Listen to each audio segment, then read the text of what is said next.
I wonder if you let this age for another decade, this can become a BTAC. Well, Add a liter. it could, or hey,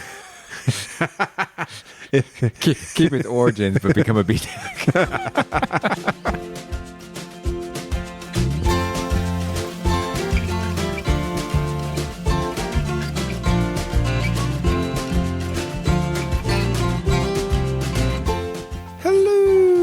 And welcome everyone to episode 60 of The Mashup, the best bourbon conversation you're going to hear all week long.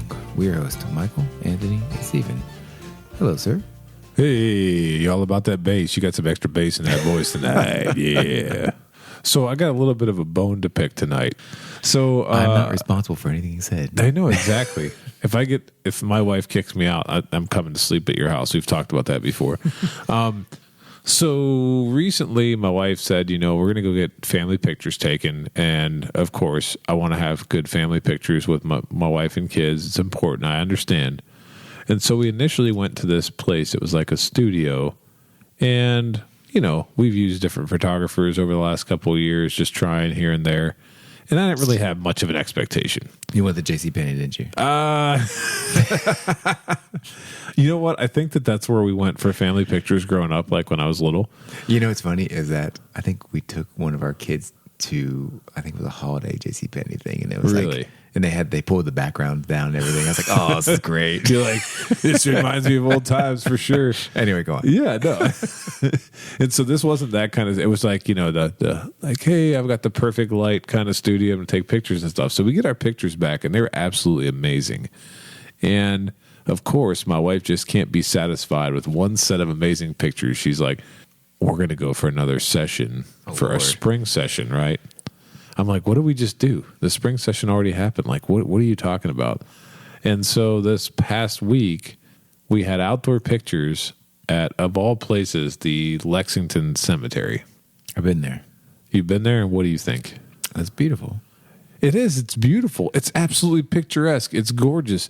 It has these awesome old cherry blossom trees that are in full bloom right now. But there's also dead people. Mm-hmm. So how do you reconcile that in your head? For me, I'm like, I'm doing this for my family, but the whole time there, I'm taking pictures. I'm like, this isn't supposed to be funny. I'm like, I'm not supposed to be over here enjoying myself in the midst of dead people. You went the one time during the month during a full moon. Yeah. In the evening, right? Yeah, you wish that I did, right? The werewolves coming out of the ground. They take over the R.J. Corman Railroad there and drive around. Yeah, something like that. Zombie train. There you go. No, I mean, seriously. So, I mean, I went over there. It was fun. Took pictures. Hopefully got some good pictures. But the other thing is like things are not settled here. It's not like it was warm. I was out there taking pictures in like 45-degree weather with like a 20-mile-an-hour wind. And so it's funny. The kids were like, we're cold. And my wife's smile, like, shut up. I was like, shut up and smile. Get the picture taken now. Like, this is important, But it turned out okay. But it was really something else, I think I want to find like, why can't we just go to a Chuck E. Cheese or something like that? Like, you want the characters in the background? Get the characters. I want something like that, maybe a ball pit or something, something classic, not like, beautiful cherry blossoms. Like, who really wants to go get pictures taken, I'm glad you had 2 sessions. Yeah, right. You're glad. So, after we got done taking pictures, I was thinking to myself, what was I going to do after that? I figured, like, because I'm getting pictures taken, something else is owed to me now, right? Like, I was a trooper, got the pictures taken. What can I do now that I really want to do? Like, someone owes me something, right? So, the distillery right up the road from us just recently released their bourbon for the first time. The Castle and Key Distillery. Did you see that? I saw a bunch of people with it. Yeah, a lot of people posting about it. So Castle and Key, not to go too far into a conversation about them, but they rose to fame a little bit, I would say, when they revived the old Taylor Distillery. Mm-hmm. And they also had Marianne Eves, who was the first female master distiller over there. I'm not sure in Kentucky or I don't think ever. I don't know. We don't know enough about it. But anyway, Castle and Key released their bourbon. I was thinking about going and getting one, but then I realized that I had their rye not too far long ago, and I didn't like it very much. So I wasn't as excited about it. But the thing that really got me about it was they released it. I know distilleries are proud of their products, and I know like employees come and go and stuff. But there was like a whole mess of people signing the bottle, and I wanted to be like, Who are you? Yeah, who are you? Like, what are you signing the bottle for? Like, you're not the person that made it. And so, to me, it seemed like I wish them well up there, and I'd like to really taste the bourbon. But it really kind of got me a little bit. I was like a little shocked. I was kind of like, well, we all know the person that made the bourbon departed, so even if it's really good, you got a signature of somebody who did what? Tasted it, bottled it? I don't know. Put the financial backing behind it. It just seemed a little weird to me. How old was the bourbon?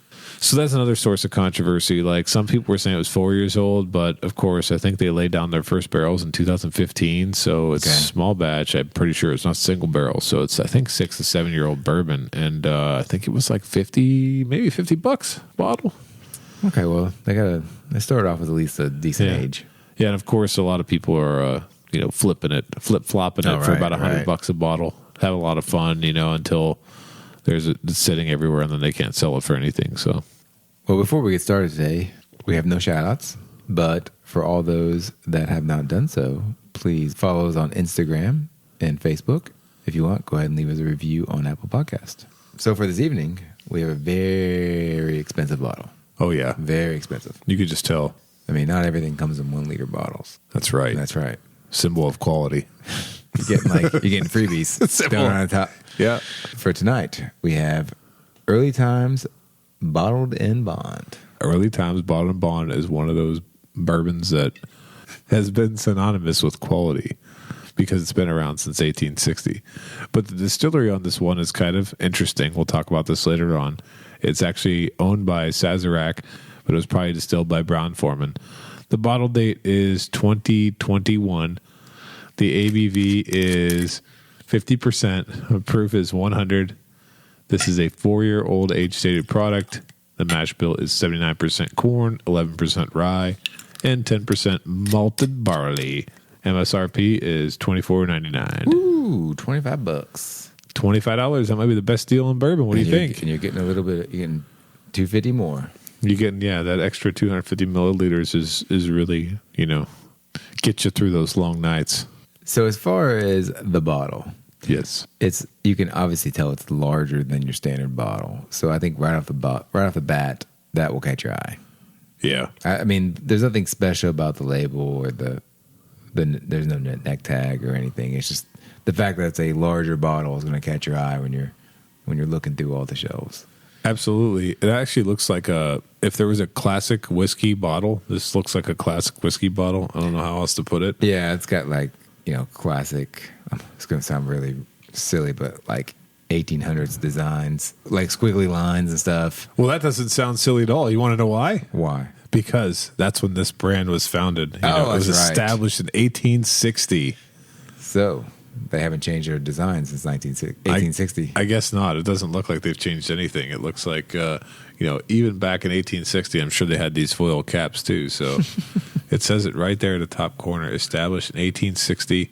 It is old style Kentucky straight bourbon whiskey. Do you ever wonder when you see something like that, like old style? What does that mean? Well, I know when Coke went to new style, no one liked the Coke. There you go. Yeah, they had to go back to the old recipe. So I'm Pepsi Clear. I'm guessing that if it ain't broke, let's not fix it. That's right. So, that's right. Can you just take a second, though? Can you take a second to, get this, just let this soak in, okay? I'm a sponge. Are you ready? Yep. Okay. Established in 1860, Early Times is a true American brand. The name itself is a tribute to the way whiskey was made in the early times of the country. You get that? It's old times. You're listening. This is great. This is the Lewis and Clark stuff. It's great. As the 20th century arrived and distilling methods evolved to sophisticated operations, Early Times remained true to its roots as an old-style Kentucky bourbon. And so this is made in the same way that it was made back in the 1860s. Same kind of technology and everything. What do you think about that? Well, it pretty much sounds like everyone else making bourbon. Because I don't think anyone came, over here from the old world and said, we're going to make bourbon like we did in Poland. Or we're going to make bourbon like we did in Germany. This is the old style, though, man. Oh, this is the Finnish way. This is frontiersman stuff. This is like you wouldn't know because you weren't there. Like raccoon hat. Yeah, burly man. Burly, like musket ball. Yeah. That kind of stuff. Well, if it was 1860, You know one thing. What's that? Honest Abe, he was crushing these bottles. He was. So, I mean, you remind me here. Was it Lincoln assassinated 1865? Right. Screw you, Wilkes Booth. Never forget. So that means hopefully that Abe Lincoln had a chance to taste the sweet nectar. You think? I think so. I mean, we've gone way off on a tangent here about this bottle, but it just reminds us of so much old stuff. We can't just, You think the screw top was? I don't think that's an old thing. I think that's a newer thing. Yeah, I think they were corking the hell out of this thing in 1860. You think so? Yeah. I don't know. You think it was natural cork back then, or you think they were using synthetic? What? I don't know. Now I'm thinking Western saloon movies. I'm thinking they're always unscrewing stuff. Maybe they just took a lead musket ball and stuck it in the top and said, Well, should we go for our first notes? This smells like caramel. Well, I'm getting caramel. Getting caramel. Like, that's really one-dimensional nose to me. It's a little ethanol, a little caramel. Ethanol. Yep. I do, just so you know, I have the Master's Distiller's notes. After we get done with this part, we're going to compare what we sniffed. Don't tease me. And tasted to what the Master Distiller's notes say. I feel like I'm getting a little soda. Yeah, that's a good call.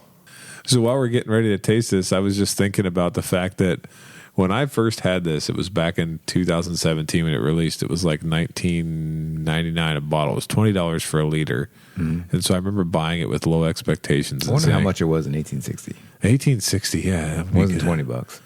Yeah, probably not. Maybe it could have been like 50 cents maybe. Right? You think back then you could buy bottles, or you think it was just you had to go to the bar and drink whiskey? Probably just had to go get like it bottled from a barrel somewhere, whatever. I doubt there was. I don't think they just had like the bottles sitting around. Just go to somebody's backyard and fill it up, and then. I'm sure their backyard's back in the West. That's how bourbon was made back in early times, from the still in the garden. No, so this bourbon was available as a liter, kind of like a budget bourbon, but as a limited release. And then it became so popular. I hear two theories on this. One is it became really popular and another company wanted a piece of it. The other is that I heard that Brown-Foreman, who was making this at the time, so Brown-Foreman has Old Forester and Woodford, they were looking to shed some brands from their portfolio for profitability. And so they turned around and sold this to Sazerac, which, we all know Sazerac, the evil empire, Buffalo Trace, right? I'm joking, guys, right? A little bit of Buffalo Trace tater. And so now this is owned by Sazerac Company, but when they bought it, the already distilled and aged juice came with the deal. And so what we're drinking tonight shouldn't taste any different than it did back in 2017, but we'll see. I wonder if you let this age for another decade, this can become a BTAC. Well, at a liter. It could, or hey. keep its origins, but become a BTAC. Early times bottled and bond antique collection. Yeah. I love it. It wouldn't be bottled and bond. Well, yeah, it would be then still. But because Brown-Foreman distilled this is probably a really young King of Kentucky. What do you think? Oh. Yeah. Do you pick up anything from that in this? I've only had King of Kentucky one time. It was a very small sip, and so no, unfortunately, okay. I don't. Okay. Well, I've never had it, so let's go for our first taste. All right. Well, it drinks easy. It does. It has quite a little bit bite at the end. Yeah. It's pretty basic bourbon. It is. Yeah. It's basic in the sense that it's very caramel forward. It might have a little bit of like I was thinking so my wife likes to make the kids cornbread, but it's not like with bourbon. No, I wish. Oh, I mean, okay. then I would eat it, and the kids couldn't eat it. But or maybe not. It would probably cook off, right? I cook off. Yeah, but it kind of has a little bit of a cornbread type of a flavor to it, like the top, like charred in the oven kind of thing. Yeah, along with the caramel. That's what I get really. So I'm just getting basic, bourbon things from this, being pretty inexpensive. I'm really curious. You teased this earlier with the distiller's notes. Well, I was teasing you with it. Well, stop teasing me and present it. Yeah. So here's the thing. Lay it out. We taste bourbons now. This is what, episode 60? Yes. We've been tasting bourbons for a long time, even before this, and now we're doing it in this semi-professional format of this podcast, right? You guys have to be here to see Steven's face. He's got this big smirk on his face when I said semi-professional podcast. But anyway. I've only been drinking bourbon for 1 year and 3 months. There you go, right? He's never had anything before. No Jim Beam, nothing. But I taste vanilla and caramel. What do you taste? Oh, see, there we go. That's exactly what I'm talking about. So the reason why I'm so passionate about this, and I don't know if anybody else out there that's listening to this is geeky in this way, but one thing that I've tried to do is I've tried to scour YouTube and the internet and anywhere else I can to find out what master distillers think about certain bourbons. And so what I've tried to do is find out anytime somebody's being interviewed and they're being asked about how bourbon tastes, right? So they're being asked basically to give tasting notes. Oh, these are gonna be like above my head because I mean you're talking about the people that make this stuff. I'm not gonna. Oh, I don't think I'm gonna be able to relate to him much of this. You would think so. You'd think so. But let me enlighten you there, young squire. So I came across, and I'm only now come across at least two that I found where it's very clear. So one is a video from like a while back from Elmer T. Lee. Oh. So Elmer T. Lee, Still alive. Still alive in this video, yeah. Right? And he didn't have his death bottle and his tribute bottle and all those other bottles that sell for all that money. But the interviewer asks him directly, what should bourbon taste like? And I'm waiting for like the greatest thing ever to come out of his mouth. Instead, he opens his mouth and goes, well, a characteristic of bourbon that's unique is that it should be vanilla. It should taste like vanilla, and it should be smooth. And then he kind of stumbles, and I mean his age there, kind of give him and it should be vanilla and smooth. He says it again the second time, like the same exact thing. And it's like, what are you talking about? And then that's it. So that's what he says. When you're tasting bourbon, it should be vanilla and smooth. That's how you know it's ready. Vanilla, check. There you go. Check. See? Yep. You got it. You already know. You're already a professional taster. Yep. And then the other one I came across recently was Jimmy Russell. Oh. So Jimmy Russell was tasting like a pre-prohibition like whiskey. He's not the one that does the Jimmy Dean's commercial, is he?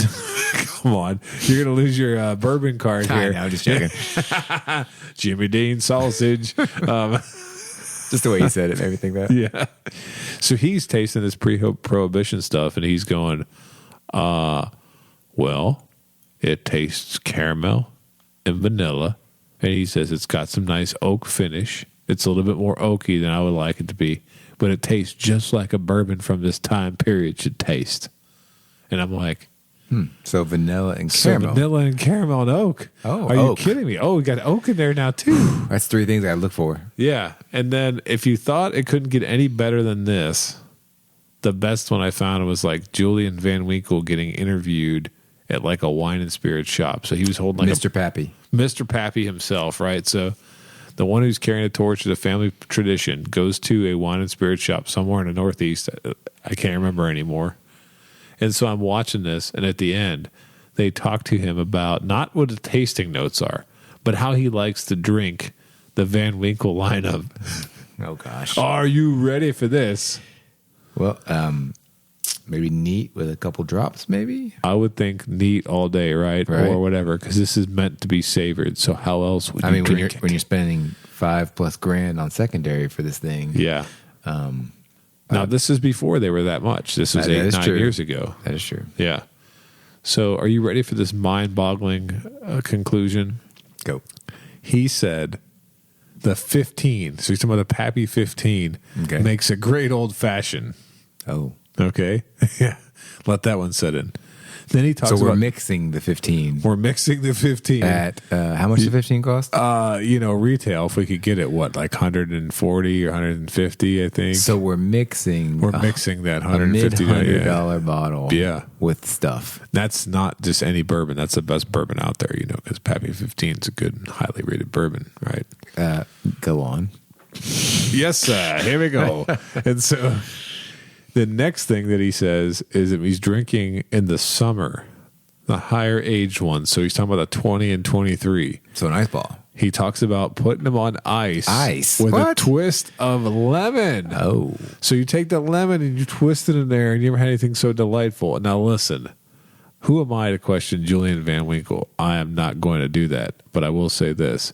If I'm spending that much for bourbon, I sure as heck ain't putting any lemon or ice in it when I drink it. Or bitters. You don't want to put the bitters in there? I don't want the bitters in there. You don't want to make an old-fashioned out of your 15-year-old Van Winkle?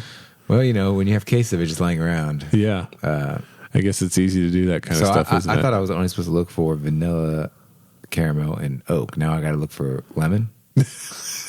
you gotta have lemon. Okay. You gotta put the lemon in the bourbon. I got my 4 notes now because it's not already there, so you got to add it in. Oh, that's true. So we could take some lemon and twist it in here and see how this early time. So this becomes a Pappy 23. I think so. Is that lemon? Well, now it's owned by Sazerac. How could it not be?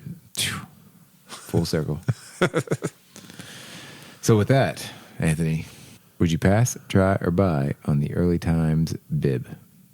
Now, I know I spent a lot of time joking around and saying some goofy things about tasting notes and stuff, but this is always going to be a buy for me. My biggest worry and concern is that Buffalo Trace and Sazerac are going to take this and make it into some kind of allocated $40 bottle. As it stands, they took this over and they changed the plastic screw top cap to their classic foil cap. And awful. Awful. Already ticked me off. I already thought to myself, they're already trying to ruin this bourbon. And so this is the same thing as on the Weller Green Label. Yes. And the Weller Black Label. The Black Label. Yeah. Still got the foil cap on the Black Label because, number one, because you don't have one. By the time you get one, they might have a cork in it, you think? It may have a metal top. Yeah. We're going to work on getting Steven one of those black top Wellers. It's going to work. But, I'm actually going to be a buy despite all the stuff that Sazerac might try to do to ruin this. I've liked it from the first day that I bought it. The fact that it's gone up $5 in price doesn't bother me one bit. I actually have this as like my family bourbon. And what I mean by that is my mom likes bourbon cocktails. Brothers and sister-in-laws, people like bourbon cocktails. And this thing, not only is it okay to drink straight, but it's really good to mix because it really stands up to whatever you're making and makes a pleasant flavor without taking over. So there's a lot of positives to this one, and I think it's a great product. And I'm actually thinking that if I worked for Sazerac, I'd want to buy it too. I mean, what would Jillian do with this? I mean, he's not making old fashions with this, though. Yeah, he might not be because he got that 15-year-old. Right. No, I agree with you. This is going to be a buy. Yeah. I mean, $25, you're getting a liter. It drinks great neat. Yeah. I mean, I can't imagine, I haven't had it in a cocktail, but I can't imagine, how it tastes in a cocktail. But interesting enough, on the back of this thing, we have distilled and bottled by Early Times Distilling Company, Louisville, Kentucky. And then we have a nice www.sazerac.com. That's right. So it's kind of like they left it alone, we're hoping. Yeah. I guess only time will tell. Well, they're moving all distilling operations to 1792. So I know, but I mean, can they make it independent? I mean, it's kind of funny. We're talking about a bottom shelf bourbon. Yeah. And keeping it, making a big company, leave it alone as far as how they produce it. Yeah. But I mean, if they're bringing it to Sazerac, they're already changing the warehouse environment. Absolutely. And how like the valleys and streams and forests and everything around that warehouse affects the aging process. That's right. So, I guess in the years to come, it may change a little bit. I would think so. And I mean, you got to imagine if they took them over in 2020 and they already had a good supply of this, by 2023, you're probably talking about Buffalo Trace distillate, Sazerac distillate getting in there. So, yeah, probably got a couple more years to taste it in this true form as it was originally distilled. Now, one thing that'd be really interesting is that I know I've gone to the Peerless tour. Okay. And I don't know if you can buy them there only, or you can get them online, or I think maybe it's just at the distillery. You can buy these proof and age. And so you can get a bottle at like 0 years and so much proof, and then like 1 year, so much proof, 2 year, 3 year, so on. So you can taste the progression? So you can taste the progression. Oh, I wonder nice. if you just with the Early Times. Oh, yeah. Pre-Sazerac purchasing it, maybe like, how old's this product? 4 years old? It's 4 years old, yeah. So from like a year before they bought it to maybe 6 years later and see how much it changes. Mm-hmm. Oh, for sure. Yeah. That'd be a good experiment, to tell you the truth. Yeah. I just hope it remains That'd be a great that'd be a great Christmas gift for that bourbon lover. That's right. On your Christmas list. Yeah. Hey, you got to get outside the box because we know that the whiskey stones aren't cutting it. That just ain't going to work anymore. So this being a budget bourbon, I know we did a budget bourbon episode. Yep. Several back, and if I'm not mistaken, we had a Crow bourbon. Yep. Michael came through with the Crow. You cheap, Michael.